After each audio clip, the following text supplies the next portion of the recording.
ஆண்டவரே. பல மடங்கு கர்த்தருடைய அபிஷேகம் பற்றி எறிவதாக, ஜெபத்தின் வல்லமை பற்றி எறிவதாக, வேத வாசிப்பின் வல்லமை பற்றி எறிவதாக, துதியின் ஆராதனைகள் பற்றி எறிவதாக.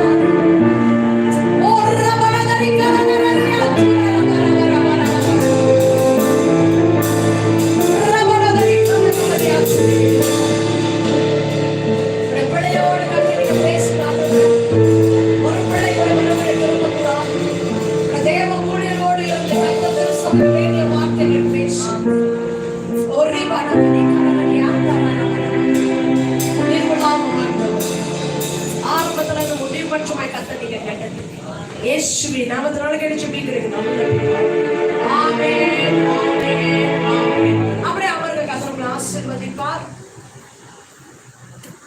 வருகிறவர்கள் அப்படியே வந்து கலந்து கொள்வார்கள். அதிக நேரம் எடுக்க எனக்கு எல்லாம் புரியுது பாஸ்டர். நம்மளோட ஞாயிற்றுக்கிழமை ஆராதனை காலையில 6:30 மணிக்கு 7 மணிக்கு எல்லாம் வந்துருவீங்க. எங்களுக்கு வேலை வேற. ஒரு சிலர் என்ன சொன்னாங்க, பாஸ்டர் தொடர்ச்சியாக கொஞ்சம் லேட்டா வரும், எல்லாருக்கும் 8 மணிக்கு வேலை முடியுது, 8:30 மணிக்கு முடியுது, ஒரு சிலருக்கு 9 மணிக்கு தான் வேலை முடியுது. எனக்கு நன்றாக புரிகிறது. உங்களுடைய பிரயாசத்தை கர்த்தர் பார்க்கிறார். ஹல்லேலூயா, ஹல்லேலூயா. ஒரு சிலர்லாம் மோட்டர் பைக்கில் மழையோட நனைஞ்சு வந்து டக்கு சபைக்கெல்லாம் வரீங்க. கர்த்தர் ஆசீர்வதிப்பார். இந்த நாள் தேவ பிள்ளைகளே, இந்த 4வது இரவிலே நம்ம எல்லாம் கூடி வந்திருக்கிறோம். கர்த்தர் திருச்சபைக்கு வைத்திருக்கிறதான தேவ சத்தியம். ஒவ்வொரு இரவும் ஒவ்வொரு காரியத்தை கர்த்தர் தொடர்ச்சியாக பேசிக்கொண்டு வருகிறார். ஆவியானவர் ஒருவரே. ஹல்லேலூயா, ஹல்லேலூயா.